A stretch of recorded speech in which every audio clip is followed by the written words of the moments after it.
Telugu Desam party జాతీయ అధికార ప్రతినిధి మనతో చర్చలో పాల్గొంటున్నారు. ముందుగా దయాకర్ గారు, ఎలా ఉంది రేవంత్ రెడ్డి గారు చెప్పిన ఇది? ఎందుకు జగన్మోహన్ రెడ్డి గారు అలా చేసి ఉండొచ్చు? అంటే వ్యక్తిగత హోదాలు వేరు వెంకటకృష్ణ గారు. ముఖ్యమంత్రి హోదాల్లో పలకరించుకోవడం అనేది కన్వెన్షన్, కాన్స్టిట్యూషనల్ కాకపోయినా సరే అదొక సాంప్రదాయం. ఒక రాష్ట్ర ముఖ్యమంత్రి పార్టీ ఏదైనా సరే, ఇప్పుడు కేసీఆర్ గారికి ఒక గాయమైంది, పోవాల్సిన అవసరం ఈ రాష్ట్ర ముఖ్యమంత్రి గారికి లేదు. అయినా సరే ఏంటి, పెద్ద ఆయన మన వాడు అనుకున్నప్పుడు పోవచ్చు. మరి జగన్ గారు మన వాడు కాదు అనుకుంటుండేమో, బయటికి ఈ సిగ్నల్ కూడా పోవద్దనే ఉద్దేశంతో ఉన్నాడు. లేకపోతే గతం పూర్వాంకంలో చంద్రబాబు నాయుడు గారి శిష్యుడు కాబట్టి నాకు వ్యతిరేకమని అట్లా ఫీలింగ్ ఉండడా, లేకపోతే కాంగ్రెస్ పార్టీ నన్ను అప్పుడు ముఖ్యమంత్రి చేయలేదు కాబట్టి నేను కాంగ్రెస్ పార్టీ రావడాన్ని పాజిటివ్గా తీసుకోలేకపోయిండా ఏమని. కానీ మేమైతే ఆదాయం ఉండదు. వారి సిస్టర్ ఎవరు మన షర్మిల గారు వచ్చి నేరుగా పార్టీలో జాయిన్ అయ్యింది కదా, పరంపర అంటే కూతురు కూడా కదా, వారు కూడా కాంగ్రెస్ పార్టీకి వచ్చి ఈరోజు కీలక బాధ్యతలు తీసుకునే అవకాశం కూడా ఉంది. బట్ నేనేమంటే, ఒకటేమో ముఖ్యమంత్రుల స్థాయి, రెండోదేమో వ్యక్తిగత స్థాయి. అవి డిస్కస్ చేసుకుంటే మనకు అర్థమైపోతుంది. అంటే అంత పెసిమిస్ట్గా ఉండాల్సిన అవసరం ఉందా ఒక రాష్ట్ర ముఖ్యమంత్రి? అఫ్కోర్స్ ఆయన కూడా గతంలో కాంగ్రెస్ పార్టీకి సంబంధించిన నాయకుడు, ఎంపీ. కాంగ్రెస్ పార్టీ భవిష్యత్తులో ఎవడు చెప్పలేడు కూడా. ఆయన కూడా చివరికి కాంగ్రెస్ అని ఉన్నాయి, అన్ని కలిసినాయి, చాలా కాంగ్రెస్ బయట ఉన్నాయి. పిల్ల కాంగ్రెస్ అన్ని పెద్ద కాలంలో కలిసినాయి. ఒక తృణమూల్ నేషనలిస్ట్ కాంగ్రెస్ రెండే బయట ఉన్నాయి. అవి రెండు కూడా తృణమూల్ కాంగ్రెస్ ఇండియాలో వచ్చినాయి, ఏది శాశ్వతం కాదు. సో బట్ నేను ఇక్కడైతే రేవంత్ రెడ్డి గారు ఓపెన్ కాడు ఇట్లాంటి, బట్ ఓపెన్ అయిండు. అంటే ఎక్కడో బాధ ఉంటది కదా, ఇప్పుడు పక్క రాష్ట్రం, పైగా తెలుగు రాష్ట్రం. అదే కర్ణాటక, తమిళనాడు అనుకోండి, అది వేరు ఉంటది.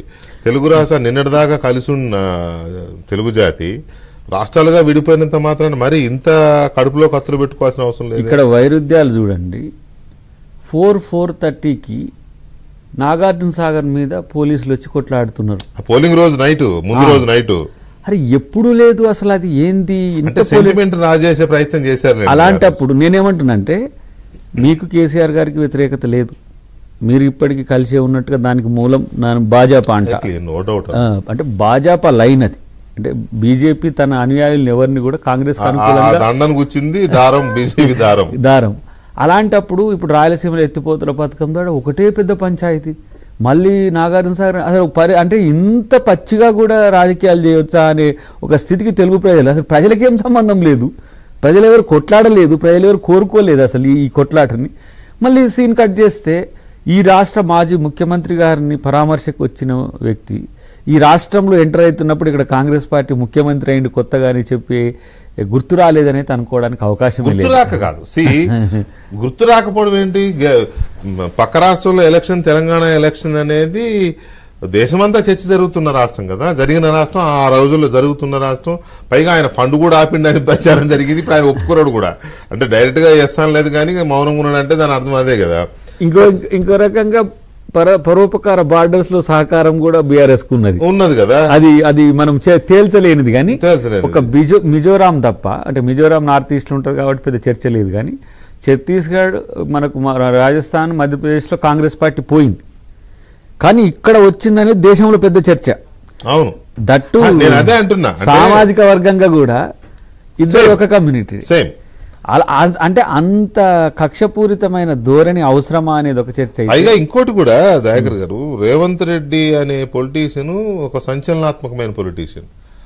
జగన్మోహన్ రెడ్డి గారి కంటే రేవంత్ రెడ్డిది సంచలనమైన రాజకీయం మొదటి నుంచి కూడా, ఇండిపెండెంట్ గా వచ్చి.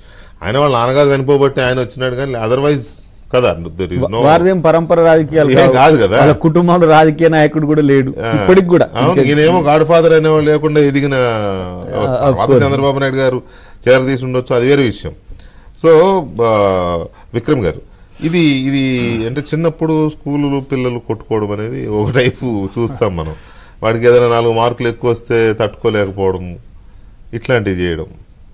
లేకపోతే ఇంకొంచెం ఇంకా వెళ్ళాలంటే ఆ జలసి, అసూయ, ఇటువంటి వచ్చినప్పుడు ఇంకొక రకమైన చూడకుండా మీద ఇంకిపోయడం, ఏయో సంథింగ్ అని పిచ్చి పిచ్చి చేష్టలు పిల్ల చేష్టలు అంటారు కదా, ఇదైతే అలాగే కనిపిస్తుంది. మరి పక్క రాష్ట్రంలో ముఖ్యమంత్రిని కంగ్రాచ్యులేట్ చేయలేని స్థాయిలో ద్వేషము ఇవన్నీ ఎందుకు ఉంటాయి అంటే ఒక స్థితప్రజ్ఞత అనేది ఉండాలండి నాయకుడికి. ఆ స్థితప్రజ్ఞత లోపిస్తే ఇట్లాంటివన్నీ జరుగుతూ ఉంటాయి. తనకు నచ్చకపోవచ్చు, నచ్చినా నచ్చకపోయినా ఆయన రాష్ట్రానికి ఒక ముఖ్యమంత్రిగా అయ్యాడు, ఆయనతో కలిసి పనిచేయాలి. బట్ వరల్డ్ మొత్తంలో ద బెస్ట్ డిప్లొమసీ అనేది డైలాగ్ అండి. The best diplomacy is dialogue. Dialogue ఎప్పుడు ఉంటుంది? అసలు మాట్లాడుతూనే కదా, సంబంధాలు బాగుంటేనే కదా. అనేక జటిలమైనటువంటి సమస్యలను కూడా డైలాగ్ అనేటువంటిది అది పరిష్కారం. కానీ అటువంటి అసలు సంబంధాలు బాగా చెడిపోయిన సందర్భంలో కూడా ఒక అవకాశాన్ని, ఇట్లాంటి అవకాశాన్ని కూడా ఉపయోగించుకుంటారు. ఉపయోగించుకొని మళ్ళీ ఎక్కడో అక్కడ దాన్ని ఐస్ని బ్రేక్ చేస్తారు. ఐస్ అనేది ఫామ్ అయినప్పుడు ఐస్ని బ్రేక్ చేయడానికి ఇలాంటివి ఉపయోగపడతాయి. గతంలో రేవంత్ రెడ్డి గారు తెలుగుదేశంలో ఉన్నప్పుడు రాజశేఖర రెడ్డి గారిని విమర్శించవచ్చు, ఇంకేదైనా చేయొచ్చు. కానీ ఆయన ఒక ముఖ్యమంత్రి అయినప్పుడు ఇంకోటి ఏంటంటే జగన్మోహన్ రెడ్డి గారు ఇది ఆయన పర్సనల్ కాదండి, ఇది ఈజ్ రిప్రజెంటింగ్ ఏ స్టేట్. ఇప్పుడు ఒక రాష్ట్రానికి ఇది యాక్చువల్లీ అది చూసిన తర్వాత the being on the right నేను చాలా ఫీల్ అయ్యా. అరే ఏంటిది, ఈ మాత్రం కర్టసీ కూడా లేదా ముఖ్యమంత్రి ఇంత సంకుచితంగా ఉంటే ఏంటి అసలు ఒక ముఖ్యమంత్రి స్థాయిలో